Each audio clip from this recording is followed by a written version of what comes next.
Bonjour à tous pour ce nouveau CS Talk et j'espère que ça va bien. Avant de commencer, je fais pas d'habitude ma pub, mais sachez que du coup j'ai une chaîne Twitch où je fais des lives et tout. J'ai aussi mon jeu vidéo qui est sorti, donc Guerrilla 2 qui est sorti depuis un moment, mais j'ai un nouveau jeu vidéo qui devrait apparaître normalement, c'est Aide Animal, voilà, donc un petit jeu d'horreur, donc totalement gratuit, n'hésitez pas à aller voir. Et du coup, j'espère que ça va bien, moi ça va. Je tourne cette vidéo un peu tard. Il faut savoir, il y a une semaine, c'était ce lundi. Ouais, c'était ce lundi, ouais. C'était ce lundi. J'ai été voir le film Le Manoir Hanté, qui est sorti le 26 juillet. Alors moi, faut savoir un truc, c'est que je l'ai vu en 4D, en 4DX plus précisément. Donc ce qui fait que j'ai pu un peu profiter des sièges qui bougent et tout, et franchement, c'était juste trop cool. Mais d'abord, qu'est-ce que c'est ? Alors faut savoir un truc, c'est que le manoir hanté, si je dis pas de conneries, provient à la base de l'attraction Disney. Inspiré de l'attraction mythique des parcs Disneyland, le manoir hanté raconte l'histoire d'une mère et son fils qui engagent une équipe de pseudo-experts pour les aider à chasser les différents spectres et fantômes qui hantent leur maison. C'est un très bon résumé. Alors d'après ce que j'ai vu, il y a eu déjà des films le manoir hanté, mais je sais pas si c'est en rapport avec Disney, en tout cas je crois pas. Donc du coup oui, en effet, c'est inspiré du coup de l'attraction de Disneyland, un peu comme Pirates des Caraïbes par exemple. D'ailleurs le même studio qui a produit le film, c'est les mêmes qui ont fait Pirates des Caraïbes. Moi je sais que la maison hantée, je l'avais découvert dans le jeu Crossy Road Disney. Du coup je savais pas du tout d'où ça provenait, mais du coup en fait ça provient de l'attraction d'horreur. Donc je vais être un peu plus précis que ce qui a été dit sur le ciné. C'est l'histoire donc d'une mère et de son fils qui vont déménager dans un manoir tout simplement. Mais se rendre compte qu'il y a des fantômes, ils vont appeler des experts dont un prêtre et un chasseur d'esprits, si on peut lire ça comme ça, mais ils vont se rendre compte qu'il y a quelque chose de bizarre qui se passe et ils vont essayer tout simplement d'aider la famille et de voir tout simplement ce qui se passe. Voilà. Bon, j'essaie de pas trop spoiler, hein, mais donc quand on partira à la partie spoil, vraiment, je balancerai tout quoi. Alors Disney ont sorti beaucoup de films, mais qui n'étaient pas forcément très ouf, je dirais. Genre par exemple, je pense au dernier film Avalonia, l'étrange voyage, qui d'ailleurs avait subi des critiques complètement connues, genre oh là là, il y a des gays, je suis homophobe, non, des conneries quoi. Ils avaient aussi, ils sont sortis aussi Red, Alerte rouge, voilà. Et c'est pas mal. Et c'est vrai qu'en ce moment Disney ils font des films vraiment, même moi je trouve finalement pas très ouf. Et ce film là franchement c'est pas du tout la même chose, vraiment je vous assure, foncez le voir parce qu'il est vraiment cool. Et je vous le conseille vraiment en 4DX qui vraiment est génial. Je sais pas si j'arrive bien à m'expliquer, mais voilà. En globalité je dirais que le film est vraiment cool. C'est drôle, par moments ça fait peur, par moments aussi c'est triste. Et pourtant il arrive à gérer les trois émotions. Donc la joie, la peur, la tristesse, c'est incroyable. Vraiment ils arrivent à bien gérer.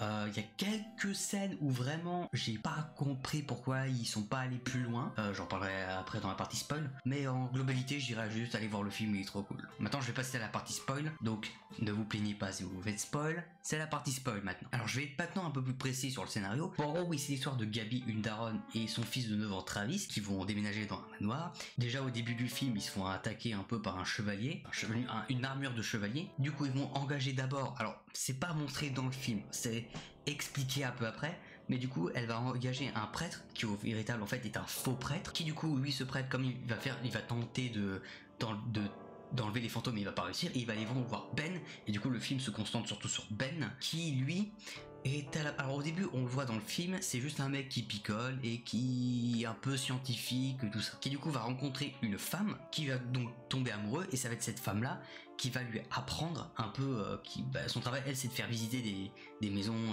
d'horreur et tout, qui on va comprendre par la suite qui est décédé. Bon, le film le fait un peu comprendre de manière voilà, parce qu'aussi on le voit en fait un moment après on le voit boire pour le film, donc on se doute bien que sa femme est morte. Qui va aussi du coup rencontrer du coup la mère, le fils et le prêtre, qui à un moment vont contacter une médium qui du coup va se rendre compte, qui va principalement aider l'équipe à communiquer avec les fantômes. Et ensuite Bruce, qui lui est un professeur d'histoire, qui est non seulement très drôle, et je vous assure que franchement je m'attendais pas à ce qu'il soit vraiment considéré comme un personnage, juste un personnage secondaire en fait. Et bref, c'est lui qui va principalement donner des informations sur ce manoir. Il faut savoir un truc, c'est qu'ils ne peuvent pas quitter la maison, tout simplement parce que sinon les fantômes les poursuivent. Par exemple, au début du film on voit bien que Ben, à un moment il va quitter la maison, va se rendre compte qu'en fait un fantôme l'a suivi, donc c'est celui qui est le marin, et qui va lui faire vivre une horreur, et qui va tout simplement retourner au manoir pour voir afin les aider. De toute façon il n'a pas le choix. Mais on va surtout aussi en apprendre plus sur Ben, parce que c'est à ce moment-là, un moment du film on comprend qu'en fait sa femme est morte, et en fait il a un gros regret, c'est de pas avoir pu dire à la femme qu'il aime parce qu'ils se sont disputés et la femme est partie et au final est morte dans un accident. Et justement en fait pourquoi les fantômes sont méchants, et ben en fait ils le sont pas. En gros il y a 99 fantômes morts dans ce manoir, c'est énorme, et en fait il est tout simplement dirigé par le maître des fantômes. Alors je sais plus son nom et je crois pas que c'est marqué sur Wikipédia, mais en gros ce méchant là, en gros c'est un mec qui a vécu dans les années des rois et des reines. Quand il était vivant, il tuait des gens tout simplement, et un jour ses serviteurs vont être contre lui et tout simplement il va se faire buter, et comme il est mort, son but c'est de sacrifier 1000 âmes afin de revenir en vie. Si je dis pas conneries, encore une fois ça fait une semaine que j'ai vu le film, là-dedans hein, c'est très intelligent. Par contre je ne retiens rien. Voilà, donc j'oublie beaucoup de choses d'un coup. Donc si je dis des conneries, bah allez voir le film et puis vous me direz bah non mais tu t'es trompé à 2 minutes 54, c'est pas comme ça, c'est en fait c'est comme ça, espèce de refuseux. Je vous aimez bien. Du coup ce grand méchant voulait à la base buter Ben, comme il avait beaucoup de chagrin, c'était le meilleur choix d'âme à buter. Sauf que en fait finalement son choix va se retourner pour le petit-fils Travis. Ils disent le fils aimerait bien reparler, enfin parle avec son père un peu, sauf qu'en fait son père est mort, et en fait depuis le début c'était le méchant qui jouait un mauvais tour avec le fils. Et du coup il y a par exemple, comme je disais, des passages qui étaient pas très développés. À un moment dans le film il découvre une dame dans une boule de cristal qui était enfermée par le méchant. À un moment, vers la fin, la médium va voir vers la boule de la dame, et la dame dans la boule dit il faut que tu me libères, mais seule une médium très puissante peut me libérer. Et après on les revoit pas, et à un moment dans la scène finale, la meuf est sortie de sa boule. On comprend que la médium a réussi, mais on me le montre pas. Et tout, je me demande pourquoi on montre pas. Ça aurait été bien pour l'évolution du personnage. Du coup, alors ça, c'est pas un défaut que je reprocherais au film, mais pendant la séance, du coup, comme je l'ai vu en 4D, c'est-à-dire qu'on avait l'eau, on avait le vent, etc. Des fois, ça, c'est genre méga violent. Les sièges étaient méga violents pour pas grand-chose. Et par exemple, à un moment dans le film, du coup, à un moment, ils ont un livre, il fait comme ça pour poussiérer et tout. Et c'est dommage, à ce moment-là, ils ont pas mis d'air dans notre gueule. Bon, du coup, comme je disais, ouais, les moments sont très bien gérés parce que les moments heureux, un peu con-con, sont drôles. Je vais vous expliquer pourquoi l'enchaînement est parfait. Ben nous parle de sa femme décédée, et c'est un moment qui est très triste, tu vois, c'est très prenant. Et à un moment, t'as le vieux là d'histoire, là, le prof d'histoire, il a dit un truc drôle, je sais plus ce que c'était, et c'était drôle en fait, ça va, c'était pas méchant pour être méchant avec le personnage. Même, bon, les personnages rigolaient, mais tu vois, ça, c'est cool, tu vois, c'est parce que ça crée des liens et tout, et c'est vraiment génial. Et à un moment, en fait, ça a fait l'enchaînement du coup triste, drôle et peur, parce qu'à un moment en fait on a eu un jumpscare d'une queue dans un lac, tout simplement. Je crois que c'est ça. Et en fait il enchaîne juste très bien les scènes. Il y a, comme je dis, quelquefois des scènes qui sont mal enchaînées, mais pas par rapport à l'ambiance.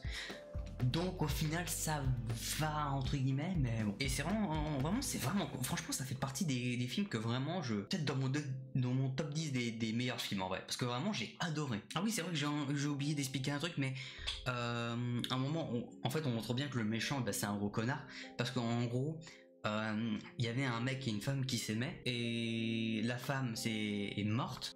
Ensuite le méchant il a fait une fausse lettre qu'il a donnée à son mec, et son mec s'est suicidé. Et on voit ce mec qui s'est suicidé un peu plus tard dans le film, qui essaie de retrouver sa femme morte. Mais ouais, en fait franchement le méchant il est charismatique et vraiment cool, mais il est pas chiant, tu vois, pas comme Serkan dans le remake du livre de la jungle.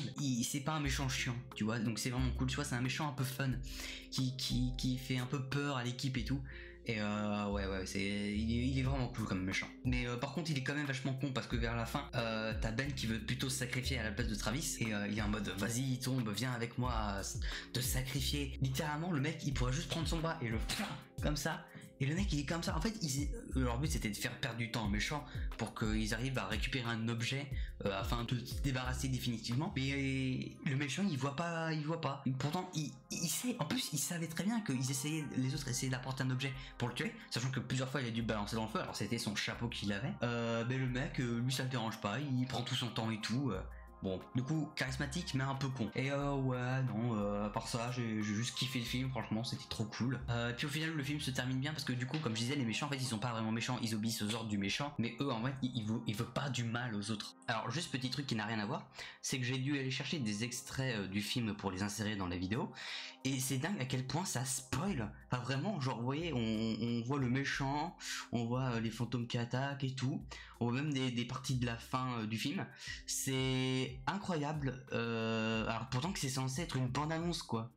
T'évites tu montres genre le début et tout, t'évites de montrer vers la fin, mais bon voilà. Mais voilà, alors je m'ai un peu éparpillé, mais c'est Stoke, il n'y a pas de texte. Donc voilà, cette petite vidéo est terminée, j'espère qu'elle vous aura plu. Vous dites-moi votre avis dans les commentaires. Passez une très bonne semaine, week-end, vacances, et je vous dis à bientôt, et au revoir.